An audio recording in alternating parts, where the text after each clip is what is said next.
साथियों नमस्कार, स्वागत है आप सभी लोगों का हमारी मंथन के करंट अफेयर सीरीज में। मैं हूं विनय त्रिपाठी और आप लोगों के साथ 25 क्वेश्चन इस सीरीज में हम डिस्कस कर रहे हैं। ध्यान से समझने की बात यह है कि जब भी आप इस सीरीज को देखें तो आपके पास एक रजिस्टर और एक पेन होना चाहिए। जो भी प्रश्न आपको महत्वपूर्ण लगते हैं उनको आप अपने रजिस्टर में वन लीनियर इन्फॉर्मेशन के माध्यम से नोट करते रहिएगा, क्योंकि यहाँ से आपको परीक्षाओं में सीधे सीधे सवाल मिलेंगे और आपको बाद में वीडियो देखने का टाइम नहीं रहेगा, इसलिए आप लोग अपना रजिस्टर जल्दी जल्दी रिवाइज कर लेंगे। तो आइए पहले क्वेश्चन की तरफ मूव करते हैं करंट अफेयर का। पहला क्वेश्चन आप देख सकते हैं यहाँ पर क्या पूछा गया है आपसे। बहुत ही बढ़िया से सवाल पूछा गया है। क्या है? कहा जा रहा है कि हाल ही में recently the prime minister Shri Narendra Modi has paid tributes to Shyamji Krishna Varma on his jayanti. Who was Shyamji Krishna Varma? Shyamji Krishna Varma पर आपने पीसीएस, समीक्षा अधिकारी और दूसरी प्रतियोगी परीक्षाओं में लगातार प्रश्न देखे होंगे। तो श्यामजी कृष्ण वर्मा के बारे में पूछा गया कि क्या थे। तो बहुत ही सिंपल सी बात है कि क्या थे, भारतीय समाज शास्त्री थे। इन्होंने बहुत सारे ऑर्गेनाइजेशंस को बनाया था, लीड किया था। आप देखेंगे यहाँ पर इनके बारे में डिटेल इन्फॉर्मेशन इस पीडीएफ में मैं आपको दे रहा हूँ। पीडीएफ आपको कहाँ से मिलेगा? हमारे टेलीग्राम से मिल जाएगा। टेलीग्राम आप ज्वाइन कर सकते हैं, कमेंट बॉक्स में उसका लिंक दिया हुआ है। मोटे तौर पर बात करें तो श्यामजी कृष्ण वर्मा के बारे में जो ये हाउसेस हैं, जैसे इंडिया होम रूल सोसाइटी है, इंडिया हाउस है, ये सारी आपके परीक्षाओं में सवाल पूछे जाते हैं। The Indian sociologist in London, ये सारे क्वेश्चन आपके एग्जाम में आते हैं, तो इसको आप याद रखिएगा। और ये मेनली इंस्पायर्ड किससे थे? बीजी तिलक से इंस्पायर्ड थे, स्वामी दयानंद सरस्वती से इंस्पायर्ड थे, हर्बर्ट स्पेंसर से ये इंस्पायर्ड थे। ये सारी बातें आपकी परीक्षाओं में पूछती हैं, तो इनको याद रखिएगा आप लोग, राइट। और कहाँ पर इनका जन्म हुआ था ये सब कुछ यहाँ पर लिखा हुआ, देखिए गुजरात में इनका जन्म हुआ था, तो आप आराम से इसको देख लीजिएगा, ठीक है। अगले क्वेश्चन की तरफ हम मूव करते हैं। अगला क्वेश्चन क्या पूछा गया है कि recently the World Health Organization WHO has recommended a new vaccine R21 matrix M for the prevention of malaria in childrens. Consider the following statement about these, right. ध्यान देंगे, सबसे पहले तो आप याद रखेंगे कि R21 मैट्रिक्स M जो वैक्सीन है वो मलेरिया के प्रिवेंशन के लिए है, बच्चों में मलेरिया ना हो इसके लिए R21 मैट्रिक्स M जो है वो मलेरिया की वैक्सीन है, राइट। अब क्या पूछा गया है? कहा जा रहा है कि WHO constitution came into force on 8 April 1948, a date we now celebrate every year as World Health Day. यानी कि 8 अप्रैल 1948 को WHO बना, जो हम प्रत्येक वर्ष विश्व स्वास्थ्य दिवस के रूप में मनाते हैं। दूसरा कथन क्या कह रहा है कि India become a party of WHO constitution on 12 जनवरी 1948। तो इसमें समझने वाली बात यह है, हिंदी में भी वही बातें लिखी गई हैं। समझने वाली बात यह है कि WHO का जो गठन हुआ था वो गठन आपका 7 अप्रैल को हुआ था, ना कि 8 अप्रैल को हुआ था। और WHO का हेडक्वार्टर कहाँ पर है? जेनेवा स्विट्जरलैंड में। इसका मतलब ये हो गया कि यहाँ पर पहला कथन आपका क्या हो जाएगा? गलत हो जाएगा, क्योंकि यहाँ पर 8 अप्रैल दिया हुआ है। और दूसरा कथन आपका ठीक हो जाएगा, तो पहला यहाँ पर गलत है, दूसरा ठीक है, राइट।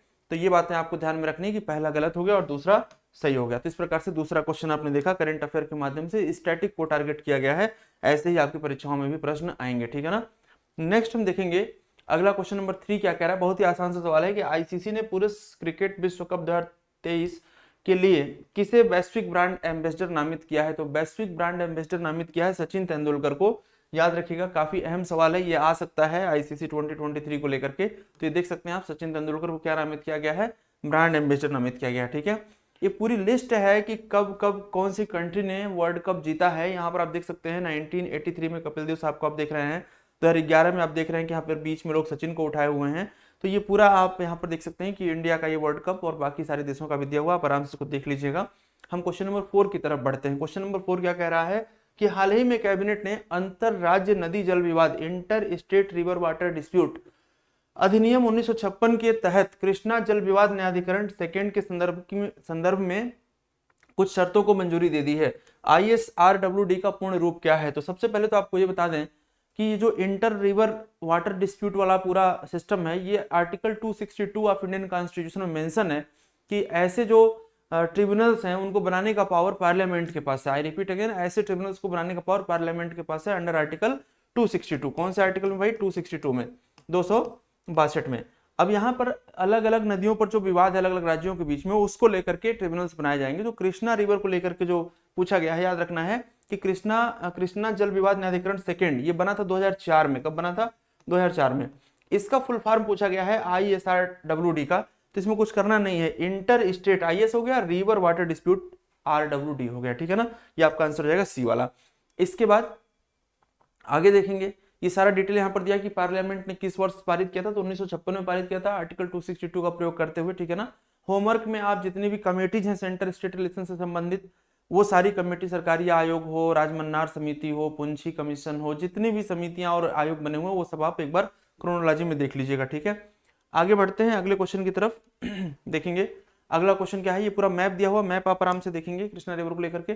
केंद्रीय विश्वविद्यालय अधिनियम 2009 के तहत केंद्र ने हाल ही में किस राज्य में समक्का सरक्का केंद्रीय जनजाति विश्वविद्यालय को मंजूरी दी है? तो ये विश्वविद्यालय बन रहा है कहां पर? तेलंगाना के अंदर इसको मंजूरी मिली हुई है। ठीक है, क्वेश्चन नंबर 6 पर आप बात करेंगे। क्वेश्चन नंबर 6 क्या आपसे पूछ रहा है कि स्वावलंबन 2.0 हाल ही में खबरों में देखा जा रहा है, यह निम्नलिखित में से किस क्षेत्र से संबंधित है? तो स्वावलंबन का संबंध किससे भाई?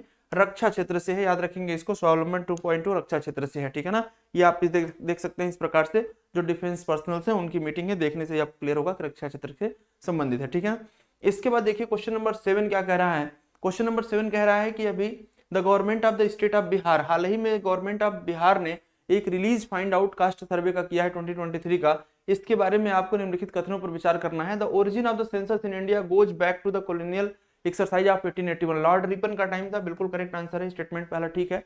The census of 2012 became the first time to collect caste based data after independence, ये भी ठीक है। इसका मतलब यहाँ पर कि दोनों के दोनों सही हैं। इसी बात को हिंदी में आप समझना चाहें तो समझ सकते हैं कि 2012 की जनगणना आजादी के बाद जाति आधारित डेटा एकत्र करने का पहला मौका बनी थी, बिल्कुल ठीक है। और भारत में जनगणना की उत्पत्ति 1881 की औपनिवेशिक प्रक्रिया से होती है, ये भी बात बिल्कुल ठीक है, यानी कि यहाँ पर कथन आपके दोनों ही सही है। ठीक है, आगे बढ़ते हैं। अगला सवाल आपसे कहा जा रहा है कि राज्य रक्षा मंत्री श्री अजय भट्ट ने भारतीय वायुसेना को ट्विन सीटर तेजस सौंपा है। तेजस क्या है? तो आप सब जानते होंगे, जो तेजस है वो लाइट कॉम्बैट एयरक्राफ्ट है। लाइट कॉम्बैट एयरक्राफ्ट को आप LCA भी कहते हैं। ये हल्का लड़ाकू विमान है, ये हम दुनिया के दूसरे देशों को बेच भी रहे हैं। ठीक है ना, ये तेजस है, आप इसको देख सकते हैं, आसानी से समझ सकते हैं।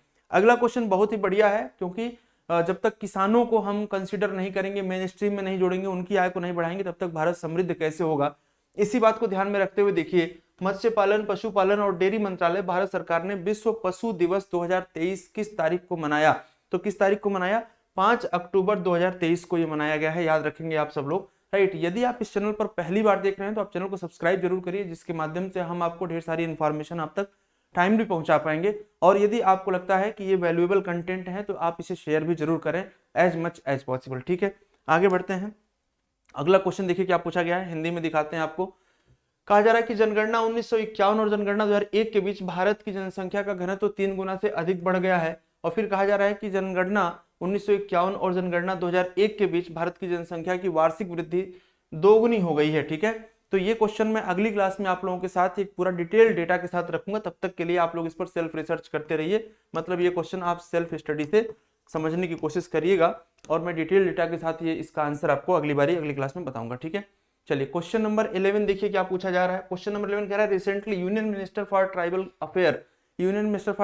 Affair Shri Arjun Munda inaugurated the 4th EMRS national cultural and literacy fest and Kala Utsav 2023 in which of the following state?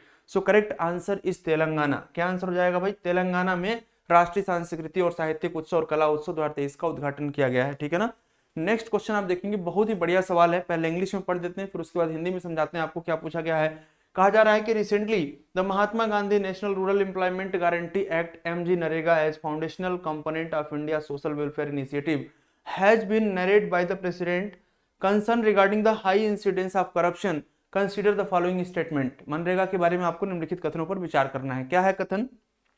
पहला कथन कह रहा है कि MNREGA is one of the largest work guarantee program in the world launched in 2005 by the Ministry of Rural Development. ये बिल्कुल ठीक statement है, ग्रामीण विकास मंत्रालय ने इसको लॉन्च किया 2005 में।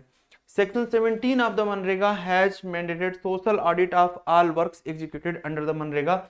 ये भी बिल्कुल ठीक है, जो मनरेगा का सेक्शन 17 है वो आपको कह रहा है कि social audit of all works under MNREGA provide करता है। ठीक है, तो यहाँ पर आपका दोनों ही कथन ठीक हो जाएगा, बोथ 1 and 2 आर करेक्ट। याद रखेंगे मनरेगा के बारे में आपको जानकारी होनी चाहिए। ठीक है ना, यहाँ पर मनरेगा आपकी दुनिया की सबसे बड़ी रोजगार परक स्कीम है, सबको रोजगार प्रोवाइड करती है मनरेगा। ठीक है ना, देखेंगे अगला क्वेश्चन क्या पूछा जा रहा है। क्वेश्चन नंबर 13 कह रहा है कि UNESCO proclaimed which date would be marked as World Teachers Day. ध्यान दीजिएगा, नेशनल टीचर डे नहीं, भारत में आप शिक्षक दिवस मनाते हैं 5 सितंबर को, यहां पर क्या कहा गया? World teacher day. World teacher day होगा आपका आंसर 5 अक्टूबर को। ठीक है, क्या होगा? 5 अक्टूबर को, 5 अक्टूबर को होगा। ठीक है ना, चलिए आगे बढ़ते हैं। यहाँ पर थोड़ा सा एक डाउट जनरेट हो रहा है, आप लोग आराम से इसको देख लीजिएगा। इस पर्टिकुलर क्वेश्चन में, कौन से पर्टिकुलर क्वेश्चन में, इस पर्टिकुलर क्वेश्चन में मुझे थोड़ा सा कंफ्यूजन लग रहा है। इसमें जो आंसर होना चाहिए वो 4 अक्टूबर होना चाहिए। क्या होना चाहिए भाई? 4 अक्टूबर होना चाहिए, ठीक है ना। तो यहाँ पर आंसर आपका क्या हो जाएगा? 4 अक्टूबर हो जाएगा। देखिए ध्यान से, 4 अक्टूबर आपका आंसर हो जाएगा, राइट। ठीक है, 4 अक्टूबर। नेक्स्ट आगे बढ़ते हैं यहाँ पर। ठीक है, आंसर आपका, हाँ जी, यहाँ पर आंसर आपका 5 अक्टूबर, ठीक है, कोई कंफ्यूजन नहीं है, ठीक है ना। विश्व शिक्षक दिवस 5 अक्टूबर। आगे बढ़ेंगे। देखिए दिवस तारीख में थोड़ा बहुत कंफ्यूजन हो सकता है, लेकिन आपको बार बार पढ़ने से वो याद होगा, एक बार पढ़ने से नहीं याद होगा। इसीलिए कहीं कंफ्यूजन हो तो उसे बार बार पढ़िए और रेक्टिफाई करते रहिए, ठीक है। आगे बढ़ेंगे। नेक्स्ट, हाल ही में ईरानी कप किसके द्वारा जीता गया है, जो गुजरात शहर में आयोजित किया जाता है। तो जो ईरानी कप है ये गुजरात शहर में आयोजित किया जाता है, इसको जीता गया है शेष भारत के द्वारा, ठीक है ना। शेष भारत ने सौराष्ट्र को डिफीट किया हुआ है, आप याद रखेंगे इस बात को। नेक्स्ट, तमिलनाडु के नीलगिरी जिले में पिछले 2 महीनों में विभिन्न कारणों से जिले में 10 बाघों की मौत हो गई है। बहुत बड़ी बात है, जहां एक तरफ हम बाघों पर इतना पैसा खर्चा कर रहे हैं, वहां पर मौत हो रही है, तो सोचना पड़ेगा। 10 बाघों की मौत हो गई है। कहा जा रहा है कि निम्नलिखित टाइगर रिजर्व में से किसका क्षेत्र क्रिटिकल टाइगर हैबिटेट के अंतर्गत सबसे बड़ा है। तो क्रिटिकल टाइगर हैबिटेट के अंतर्गत हम बात करें तो कॉर्बेट है, रणथंभौर है, नागार्जुन सागर, श्रीशैलम है और सुंदरबन है। तो देखेंगे तो इन चारों दिए गए विकल्पों में सबसे ज्यादा यदि हम बात करें तो सबसे बड़ा जो क्रिटिकल टाइगर हैबिटेट रीजन है वो है नागार्जुन श्रीशैलम वाला, ठीक है ना। इसको आप याद रखेंगे, काफी इंपॉर्टेंट सवाल है ये। इसी के साथ प्रोजेक्ट टाइगर वाला पूरा मसला आप देख लीजिएगा, उसमें क्या है। हैवी हो और कुई, ये देखिए ये क्या है, ये ट्राइबल लैंग्वेज है। तो जवाब इसमें सीधे सीधे लिखा हुआ है, जनजाति भाषाएं हैं। कर्नाटका, उड़ीसा, झारखंड, छत्तीसगढ़, इन सब क्षेत्रों में अलग अलग ट्राइब्स के द्वारा परफॉर्म करी जाती है, बोली जाती है हैवी हो और कोई, ठीक है ना। याद रखेंगे, एग्जाम में ऐसे सवाल आते हैं। किस राज्य के 100 साल से अधिक पुराने पारंपरिक शिल्प बहुसली पश्मीना को भौगोलिक संकेतक मिला है। तो जो पश्मीना है, पश्मीना एक प्रकार की बकरी होती है और इसके हेयर से बहुत सॉफ्ट शॉल बनाई जाती है, और ये कहाँ पाई जाती है? जम्मू और कश्मीर में, ठीक है ना। तो यहाँ पर राज्य की जगह पर आप यूटी भी लिख सकते हैं, यूनियन टेरिटरी लिख सकते हैं, क्योंकि अभी जम्मू कश्मीर क्या हो गया है? यूटी हो गया है, ठीक है ना। आगे बढ़ेंगे।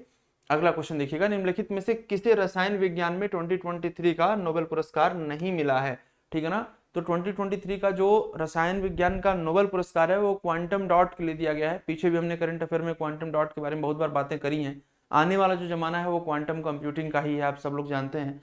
तो यहाँ पर आपके सामने 4 विकल्प हैं। एलेक्सी आई एकिमोव हैं, इसके बाद मोंगी जी बावेंडी हैं, पियरे एगोस्टिनी हैं और लुई ई ब्रूस हैं। तो करेक्ट आंसर इसमें क्या हो जाएगा कि ए, बी और डी को तो मिला है, लेकिन यहाँ पर सी जो है पियरे एगोस्टिनी, इनको नहीं मिला है केमिस्ट्री का नोबेल प्राइज। तो ये आपका करेक्ट आंसर हो जाएगा। यहाँ पर आप देख सकते हैं 3 लोगों की इमेज लगे हुए हैं, आप देख लीजिएगा, इनका नाम अच्छे से देख लीजिएगा, ये आपके एग्जाम में हर साल पूछा जाता है, ठीक है। आगे बढ़ते हैं। 50वां इंडिया इंटरनेशनल निट मेला 12 से आयोजित होगा। 14 अक्टूबर को India knit fair association complex आई की एफ भारत के किस राज्य में है? तो ये आपका तमिलनाडु में है, इसको आप याद रखेंगे, ठीक है। क्वेश्चन नंबर 20 देखिए क्या कह रहा है कि हाल ही में अमेरिका में अनावरण की गई स्टैचू ऑफ इक्वलिटी के पीछे प्रसिद्ध कलाकार और मूर्तिकार कौन है? तो जो हाल ही में स्टैचू ऑफ इक्वलिटी अनावरण हुई अमेरिका में, इसके कलाकार हैं राम सुतार। कौन है भाई? राम सुतार। नाम याद रखेंगे, क्वेश्चन बहुत महत्वपूर्ण है, याद करिएगा। Again this question is very important for UP, Bihar and other state examination as well as for the central examination. Bihar में धर्म और जाति आधार पर जो जनगणना की गई है, इसमें पूछा गया कि धार्मिक संरचना क्या है। तो इसमें 82% हिंदू दिखाई दे रहे हैं और 17%, 17.71% मुस्लिम। तो पहला वाला आपका बिल्कुल करेक्ट आंसर है, इसमें कोई कंफ्यूजन नहीं है, ठीक है। आगे बढ़ते हैं। किस भारतीय सरकारी एजेंसी ने एस्ट्रा वीवीआर एयर टू एयर मिसाइल विकसित की है? तो यहाँ पर जो एस्ट्रा है इसको आप प्रोनाउंसिएट करते हैं अस्त्र के नाम से, अस्त्र के नाम से, ठीक है ना। तो अस्त्र वीवीआर क्या है? अस्त्र वीवीआर। तो पहली बात तो ध्यान में रखना है कि अस्त्र कैसी मिसाइल है? एयर टू एयर मिसाइल है, वायु से वायु में मार करने वाली है। दूसरा है कि इसको किसने डेवलप किया है? तो डीआरडीओ ने तो डेवलप किया ही है, भारत डायनेमिक्स लिमिटेड ने भी इसमें हेल्प करी है, और साथ में रिसर्च सेंटर इमारत ने भी इसमें मदद करी है। तो आंसर क्या हो जाएगा? All of the above, D. इन तीनों ने मिलकर के अस्त्र को बनाया है। अस्त्र एयर टू एयर है, ध्यान दीजिएगा, स्वदेशी है, वायु से वायु में मार करने वाली मिसाइल है, ठीक है। इसके बाद देखेंगे हम लोग अगला क्वेश्चन आपसे क्या पूछा जा रहा है। क्वेश्चन बहुत ही बढ़िया है। कहा जा रहा है, अभी कल भी हम लोग डिस्कस कर रहे थे, Katalin Kariko and Drew Weissman have been awarded the physiology Nobel prize 2023 recently for which discovery. तो इससे पहले की क्लास में आपने देखा था कि किसको मिला है, अब आपसे पूछा गया कि किसके लिए मिला गया है। तो इनको जो दिया गया है नोबेल प्राइज फिजियोलॉजी या मेडिसिन का, वो दिया गया है for developing effective mRNA vaccine against Covid. mRNA vaccine Covid के अगेंस्ट उन्होंने डेवलप किया है, इसके लिए उनको फिजियोलॉजी या मेडिसिन का नोबेल प्राइज दिया गया है। ठीक है, होप आपको चीजें क्लियर हो रही होंगी। This question is very important, इस बार की परीक्षा में आपके एग्जाम में आने के लिए बिल्कुल तैयार बैठा हुआ है।